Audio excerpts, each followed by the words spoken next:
Okay बोल दीजिएगा। यथार्थ लर्निंग के ऑनलाइन प्लेटफॉर्म पे आपका स्वागत है।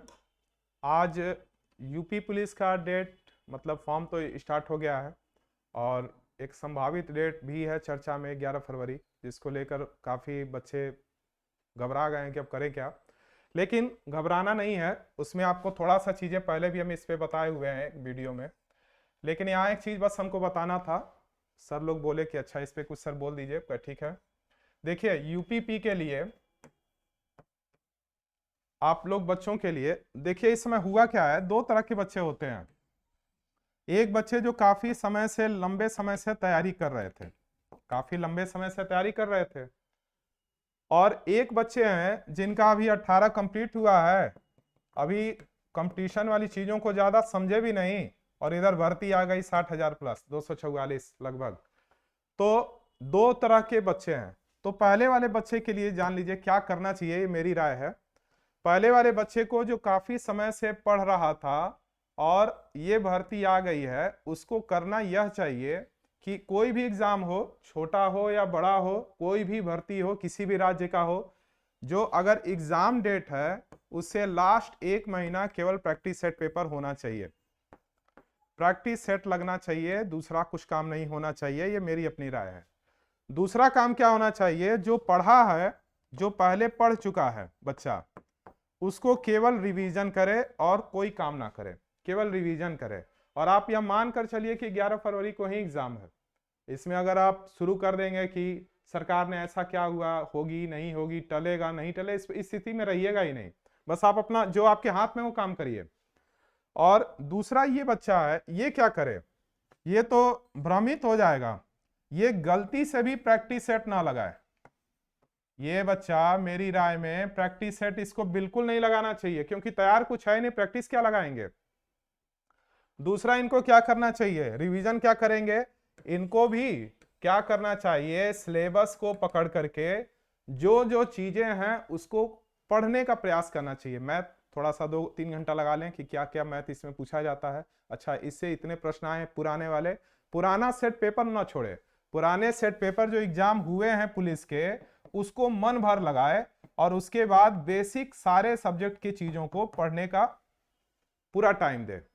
मतलब कि मैथ में अच्छा इतने लेसन आएंगे, 18-19 क्वेश्चन आए हैं, इसको लगा लेना है, रीजनिंग के 50-56 क्वेश्चन है, इसको पढ़ लिया जाए, हिंदी ये चीजें हैं उसको देख लिए, जीएस के लिए कोई भी एग्जाम हो एक महीना बैक कर दीजिए। मान लेते हैं 11 फरवरी को अगर एग्जाम होता है, तो आप मान कर चलिए कि पूरा दिसंबर से, दिसंबर क्या जनवरी ले लीजिए, जनवरी 2023 से जनवरी 2024 तक के सारे करंट न्यूज आपको देखने होंगे, चाहे वो चंद्रयान हो, गगनयान हो, वर्ल्ड कप हो, सारे चीज जितने भी फैक्ट हैं पूछे जा सकते हैं। खासकर यूपी से संबंधित हो तो और ज्यादा इंपॉर्टेंट बन जाता है। यूपी के कल्चर उल्चर देख लीजिए, मेला उला कौन सा लगता है, जनजाति उत्सव कौन से हैं, ये सारी चीज देखने होंगे, जनगणना उनगणना, बजट, या फिर बेसिक सारे युद्ध कौन से हैं, इकोनॉमिक्स में, पॉलिटिकल्स में, फिजिक्स में यूनिट जितना है वो पढ़ जाइए, रिएक्शन केमिस्ट्री में पढ़ लीजिए, विषाणु जीवाणु, सब सारी चीजें बेसिक एक ही महीने में क्या क्या करेंगे, यानी बेसिक चीज पढ़िए, पुराने सेट पेपर एक भी मत छोड़िएगा। और मैक्सिमम दोनों बच्चों की बात हो रही है, और ये बच्चा क्या करेगा, फिर से एक बार प्रैक्टिस सेट लगाएगा, और जो पहले से पढ़ा हुआ है केवल उसी को रिवीजन करेगा, यह मानकर कि मेरा 11 फरवरी को एग्जाम है। बीच में अगर ये एग्जाम टल जाता है, डेट आप पता चल ही जाएगा, बढ़ जाता है, तो फिर ये नए जो डेट आएंगे, नए एग्जाम का जो डेट आएगा, फिर एक महीना अपने आप को लास्ट में रख ले कि अच्छा इस डेट को एग्जाम होगा, अब पता चला है, चलो एक लास्ट महीना फिर हम प्रैक्टिस सेट लगाएंगे और फिर हम प्रैक्टिस करेंगे। अब बेसिक चीजों को फिर से थोड़ा पढ़ा जाए गहराई में। और ये बच्चा क्या करेगा, इसको तो मौका मिल जाएगा, ये बच्चा क्या करे कि अपनी पढ़ाई में थोड़ा गहराई लाना प्रारंभ कर दे, क्योंकि इसको तैयार था नहीं, इसको मौका मिला है। एक चीज और, चाहे ये बच्चा हो या ये बच्चा हो, ये बच्चा तो पहले ही से लगा है, लेकिन ये भी बच्चा, दोनों बच्चे अपने आप को इस दौर से बाहर मत समझें। खासकर ये बच्चा ये ना घबराना जाए कि अब क्या होगा, अब तो हम देख रहे हैं मुश्किल में पड़ जाएंगे।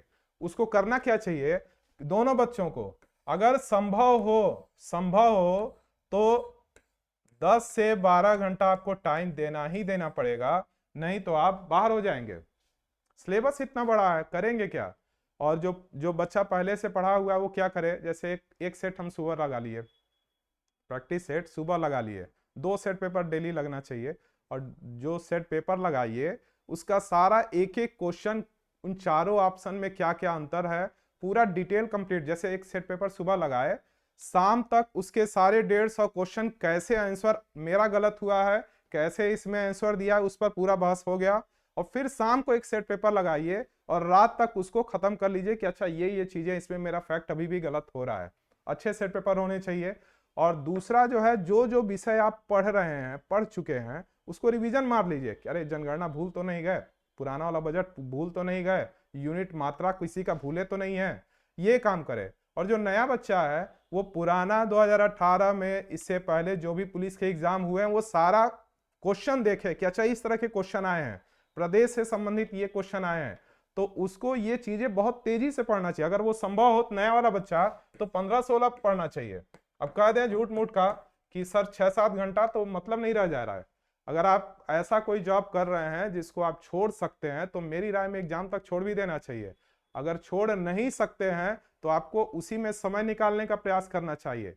और जो चीजें एक्स्ट्रा आपका समय बर्बाद करती हैं उससे बचना चाहिए, क्योंकि यही 1-2 महीने में जो आपकी भर्ती दिख रही है, फिलहाल तो आ चुकी है, इसको नहीं निकाले तो फिर आगे जाकर फंस जाएंगे।